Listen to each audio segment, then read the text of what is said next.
Em 11 de agosto de 1960, o líder progressista do Chad, Tombal Daye, decretou a independência do país, fazendo assim com que o Chad se dissolvesse da então República Francesa e deixasse de ser colônia da França. Mas para a gente entender todo esse processo de independência do Chad, a gente tem que entender o que estava acontecendo antes na África. Na Conferência de Berlim, a Europa dividiu a África entre seus impérios, isso no final do século XIX. Logo, o Chad, como muitos outros países, como por exemplo a Costa do Marfim e a Argélia, ficaram com a França. Ou seja, o Chad, a partir de agora, seria colônia do Império Francês. Então, Império Francês. Porém, o tempo passou e nós estamos na década de 60, pós-Segunda Guerra Mundial, onde no Chad estourou uma guerra civil por conta de inúmeros protestos e por conta de fortes presenças militares da França. As pessoas no Chad começaram a contestar bastante essas investidas militares e sociais na França e resolveram começar uma guerra civil. O Chad, nesse processo, ele foi apenas mais um em muito. O Chad não foi o único que teve guerras civis. Entretanto, as ações militares do governo francês foram uma das mais violentas em todos os países da África. Ela foi tão violenta que o Chad não conseguiu até hoje contabilizar o número de mortos por conta dessa guerra civil. Bom, o Chad nunca foi um país, podemos dizer assim, de muito destaque, tanto que os seus vizinhos sempre tiveram muito mais destaque no mundo. Egito, Argélia, Marrocos e até mesmo a Líbia, que hoje vive uma guerra civil. O Chad, ele teve um processo de separação por conta do Império Francês. O país, que na época era colônia, foi dividido em estados para governar melhor, e com a eleição de um governo geral que obedecia à França. O maior problema desse governo geral foi no final da década de 60, quando Tombal Daye, então líder do Partido Progressista, resolveu acatar as guerras civis e tentar parar as guerras civis no país, e decretou a independência do país na esperança de que as coisas fossem melhorar.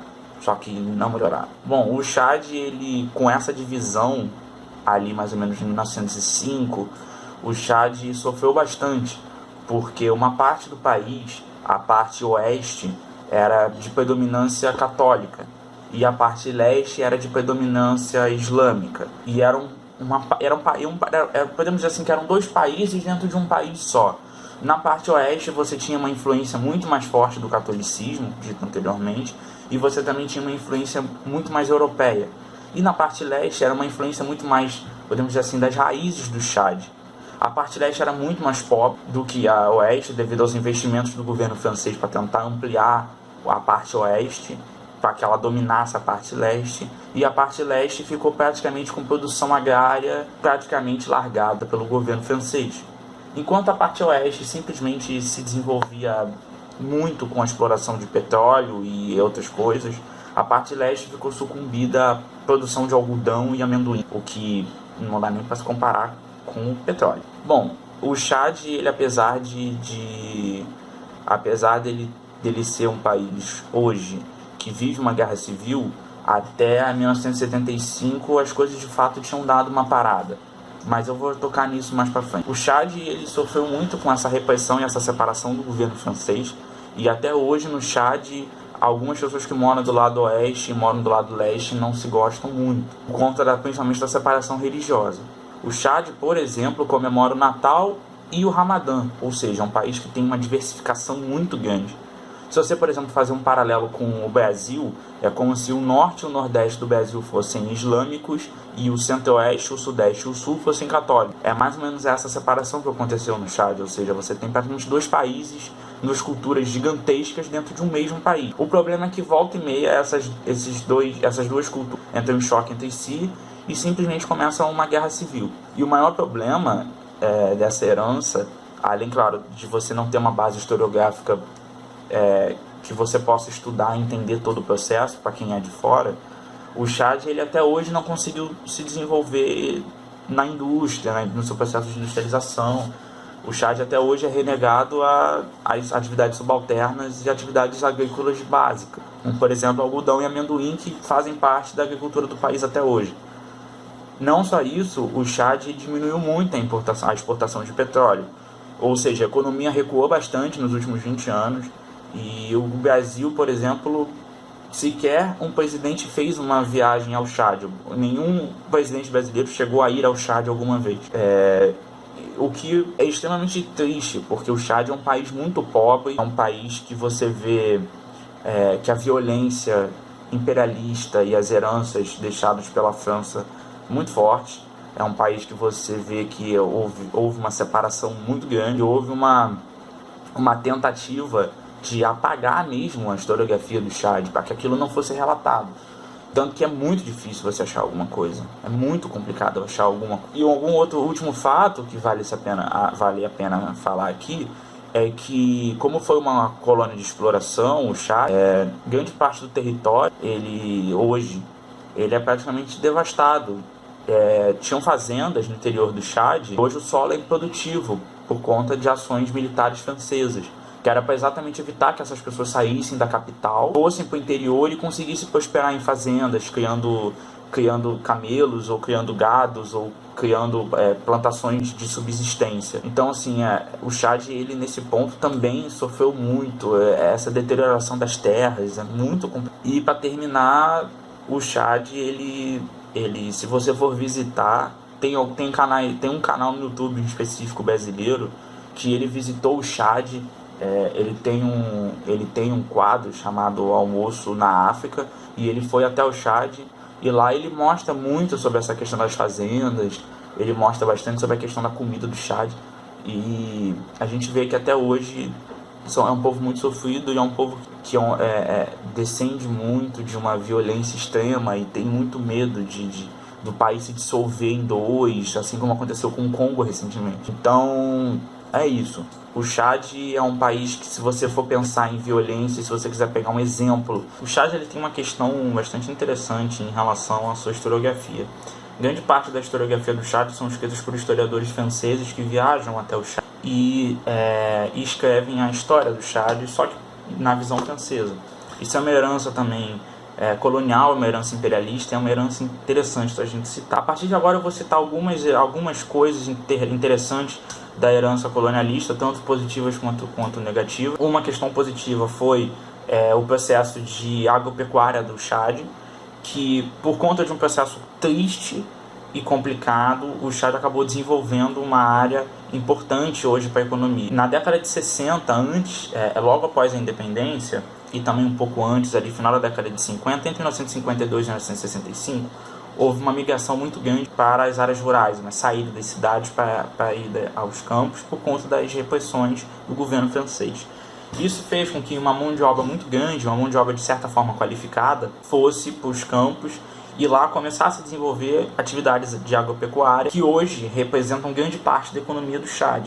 Por exemplo, como eu citei mais cedo, o cultivo de algodão e amendoim foram descendo direto do processo da colonização, porque os franceses trouxeram latifundiários, e aí também por conta de um processo triste, complicado, e da violência contra o povo do Chad, eles saíram desse meio urbano, foram para o meio rural e acabaram trabalhando para esses latifundiários franceses que vieram junto com na colonização.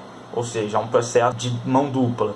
É um processo que aconteceu por conta da repressão, mas hoje representa uma economia, uma parte importantíssima da economia do Chad, e que a gente não sabe se teria se desenvolvido ou não se não tivesse acontecido essas revoltas. O Chad tem um ponto positivo, que é no idioma. O Chad tem essa vantagem no idioma, por conta dos acordos comerciais que ele consegue fechar ali com a Argélia e com a Líbia e com o Marrocos, porque são países que uma parte da população, no caso da Argélia, é predominante francesa, no caso do Marrocos, uma parte da população fala francês, e no caso da Líbia também predominantemente francesa. Então o Chad, por conta de ter herdado o francês, consegue fazer esses acordos econômicos com os outros países. O Chad também consegue, por conta do idioma, também ter uma diplomacia boa com a África do Sul, e a África do Sul é importante porque ela tenta até hoje fazer investimentos com que o Chad saia dessa guerra civil. Um ponto negativo, sem dúvida, foi a quantidade imensa de números de pessoas mortas por conta das repressões. E também uma herança muito negativa foi a questão da desigualdade social, tanto populacional, na demografia, na concentração de riquezas, quanto também no processo de industrialização.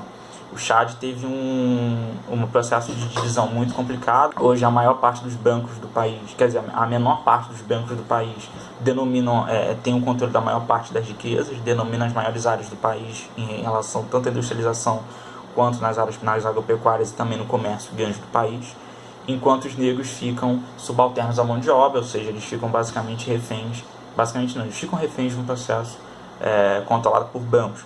Isso é uma herança colonialista deles, essa concentração demográfica, populacional, por conta que os negros ficam basicamente alojados em comunidades que seriam as favelas e também os centros urbanos. São poucos negros que conseguem ascender a lugares mais altos da sociedade, e os brancos conseguem ter um controle muito maior dessa riqueza, ter um acesso muito maior aos recursos e também o controle desses. O Chad, ele, por conta da violência do colonialismo e das divisões que eu expliquei entre oeste e leste, não há um desenvolvimento total, não havia na década de 60, quando houve o processo de independência, e uma das razões do processo de independência foi essa tentativa de industrializar o país como um todo.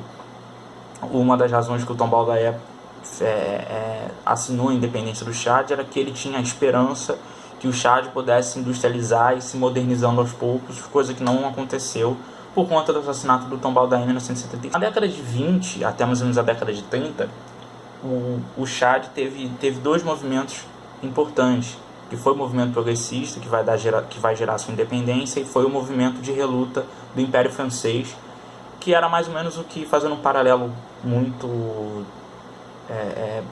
um pouco desconexo, mas um paralelo aqui com o Brasil, era como se os defensores do Partido Francês fossem o período regional, e as pessoas que lutavam contra o Partido Progressista eram as revoltas que aconteceram durante ele. Nesse paralelo, acho que ficou um pouco mais fácil de entender, né?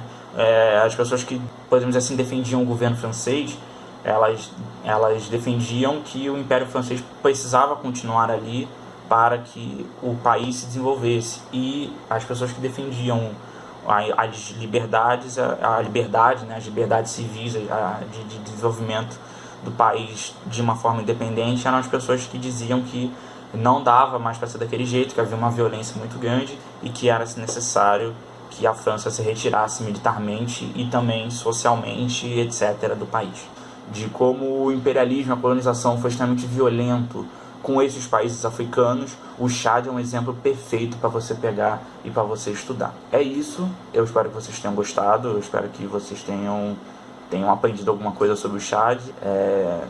É isso, obrigado e até mais.